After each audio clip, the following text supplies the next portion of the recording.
Hey everyone! A quick programming note before I dive into this week's episode.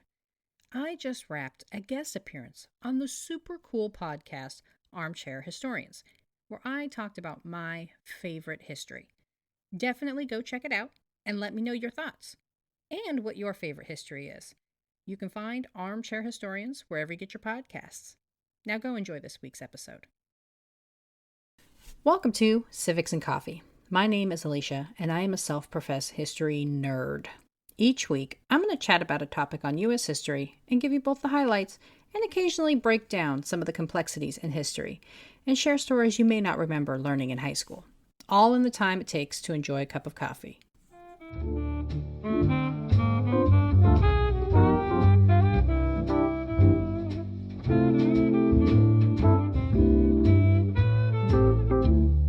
Hey everybody!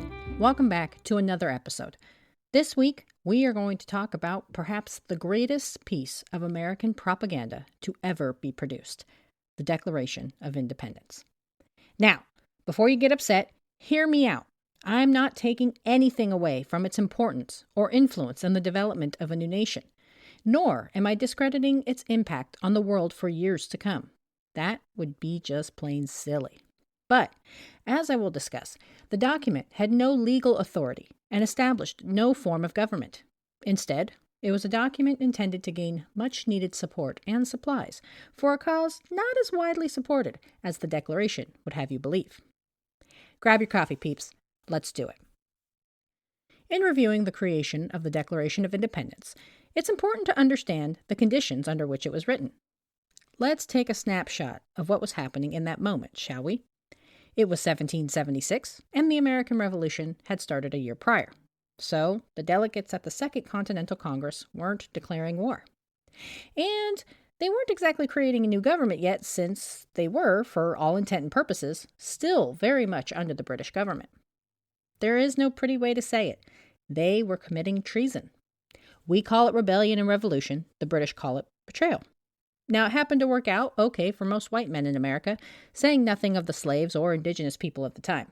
However, there was no reason to publish the Declaration of Independence besides gaining public support and momentum. They were at war with Britain, and as we all know, war costs money, honey, and demands individuals willing and ready to sacrifice their lives. They had to have people ready to support the myriad of costs associated with such an act of defiance. And this is not to take away from the importance of the message and tone shared throughout the Declaration. It is a founding document, after all. It lays out the ideals on how America should be, something we still strive for some 250 plus years after its creation. It's also led to a number of oppressed individuals to fight for fair representation while using the Declaration as their guiding principle. However, its purpose was to influence and gain support for the colonies' push against what they perceived as tyrannical government. The concept of independence from Britain was not a new idea in 1776. The Massachusetts colony had been clamoring for their freedom from the supposed oppression for a few years at this point. Even at the Second Continental Congress, convened in May of 1775, South Carolina Representative John Rutledge asked on May 16th, "Do we aim at independency? Or do we ask only for a restoration of rights?" Not everyone in attendance was ready to make such a drastic step, and many were most immediately focused on raising men and money to fund the war.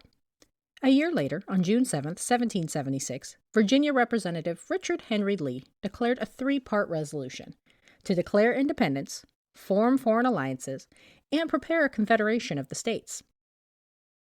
This again stirred great commotion, and the delegates compromised and agreed to form committees to address all three resolutions, with a 5-man committee selected to draft the resolution on independence. The men selected to work on this were Robert R. Livingston, Roger Sherman, Benjamin Franklin, John Adams, and Thomas Jefferson, with Jefferson picked as the main author of the document. Benjamin Franklin was sick, Robert Livingston and Roger Sherman went back to their respective colonies, and John Adams was like, "Bro, you write so much better than I do. You got this." Adams also knew he had a reputation for being kind of a jerk and, committed to gaining separation in any manner possible, knew the call for independence would probably go over much better when authored by Jefferson, a Southerner. While we marvel at its gravitas today, The Declaration of Independence was not an exceptional document at the time, and it was not intended to be. It was only meant to be an expression of the American mind and to convey the proper tone and spirit called for by the occasion. The main goal was to explain why the colonists took to an uprising against their government. And though a very eloquent document, it wasn't an original inspiration written by Jefferson. Instead, he borrowed a little bit of here, a little bit of there, borrowing heavily from other documents such as Virginia's Declaration of Rights, and was also influenced by Thomas Paine's Common Sense, who argued the colonists should just get it over with and declare independence already. I guess plagiarism wasn't as big of an issue back in those days. For example, the philosophy of the Declaration of Independence that the government is set up by the people to secure their life, liberty, and happiness can be traced to John Locke in his Second Treatise on Government, which was published in 1689 in England. That prompted the establishment of the parliamentary system of government in England. Jefferson began by arguing that the right of revolution exists when certain conditions are met, establishing that basis of support. They didn't want to rebel against the king, as Jefferson writes. They simply had no choice. After setting up his premise, Jefferson dives into the list of grievances the colonies had against the king. This included things such as imposing taxes without consent, no taxation without representation, dissolving their right to assemble, and depriving the colonists' ability of a trial by jury. There was also a long section included in the Declaration that dealt with the ills of slavery. Kind of ironic considering Jefferson's history with slaves, but we will save that for another episode.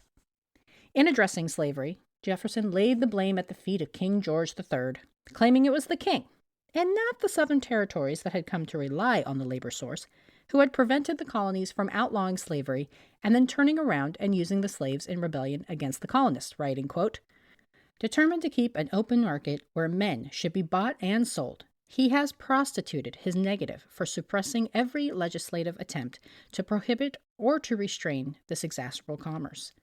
And that this assemblage of horrors might know fact of distinguished dye, he is now exciting those very people to rise in arms amongst us." This charge stems from a Lord Denmore declaration I discuss in an upcoming American Revolution episode. But, as a spoiler, Denmore told the slaves, "Hey, you come fight with us, kick some colonist booty, and we will set you free." When the draft was presented on June 28th, the section dealing with slavery did not go well. The Declaration was problematic enough for its inclusion that all men were created equal. The Southern delegates did not want to double down on this argument by also drawing attention to the fact that they held people in bondage. Unprepared to walk away from slavery, the full Congress struck the paragraph. Ironically, it was removed to help solidify the union of the colonies. Spoiler alert, it didn't work. The representatives voted to approve on July 2nd, 1776. John Adams famously declared that for generations to come, people would celebrate the document and claim of independence. And he was partially right. Officially adopted on July 4th, the Declaration of Independence set up the idea of a birth of a new nation, and America celebrates each year with blowing off fireworks, and occasionally some of our fingers. And though it was approved and adopted on July 4th, the document was not signed on the same day. Remember, Congress had edits and deletions to make on the original Declaration, and therefore a new, unblemished copy would be needed for posterity. The final version was completed on July 19th, 1776, and delegates began signing on August 2nd. The Declaration contains 56 signatures. The oldest to sign was Benjamin Franklin, who was 70 at the time. It also contains the signatures of two future presidents, John Adams and Thomas Jefferson. The delegates signed the document in order of geography of the colonies from north to south, New Hampshire to Georgia. Two members did not sign the document, Robert Livingston and John Dickinson. Livingston had been recalled by his state before he could sign, and Dickinson felt the Congress was moving too quickly with declaring independence. He felt that Congress needed to adopt a basic framework of government before moving to sever ties with the British. And while the representatives at the Congress might have struck out the specific passage on slavery from the final document, some were inspired by the overall tone of all men being created equal. One such individual, a Pennsylvania merchant, was so motivated that he would free all of his slaves and work to purchase the freedom of his former slaves. Upon its completion, a merchant by the name of John Dunlap received a copy and reproduced the document as broadsides, which were basically the posters of yore. The Declaration was read aloud from state houses throughout the colonies in an effort to gather public support in the push for independence, and by the end of July, a copy of the Declaration appeared in almost 30 newspapers. Once it was public, statues of King George were pulled down and the casts were melted down to make bullets for the Continental Army. Pulling down statues. I'm telling you guys, history is very cyclical. An interesting fact, and in true American capitalistic fashion, copies of the Declaration of Independence would begin popping up in advertisements in newspapers after the War of 1812. Merchants would place ads for whatever product they were shilling right in the middle of the text. Murica, yo. And I hate to disappoint for those of you who get your history and your lore from movies. They always point you wrong. There is no secret map or message written on the back of the Declaration of Independence. Sorry, National Treasure fans. The only thing written on the back of the document is Original Declaration of Independence, dated July 1776. Most documents were rolled up when they were stored, and so the title of the document included on the outside made it a little bit easier to locate. Lastly, while we call it the Declaration of Independence, that was not its original title. On July 19th, Congress voted the Declaration be written on parchment with the title, quote, The Unanimous Declaration of 13 United States of America, end quote. Yeah, Declaration of Independence has a better ring to it, methinks. The document currently sits at the National Archives under bulletproof glass. I got a chance to see it up close and personal. Well, as personal as they would let me get. And while truly awe-inspiring to see the document so old, much of it has faded with time. The poor document has been through quite a lot, including hanging in a glass case in full view of the sun for a few years. Oops. The Declaration made the argument that rebellion was moral and legal and provided a sense of patriotic community for the colonists being asked to risk their lives in the name of revolution. It shifted the tone of the war from that of a civil unrest within British colonies to a conflict between two nations, even if one hadn't completely been formed yet. And so, though it may have started as a way to draft public support for a conflict with their mother nation, the Declaration of Independence remains an important piece of American lexicon today. We still speak of the right to life, liberty, and the pursuit of happiness, and individuals throughout history have referenced the Declaration as their guiding light in their cause for equality. And that's not a bad legacy. Before I sign off this week, I'm going to do my social media plugs.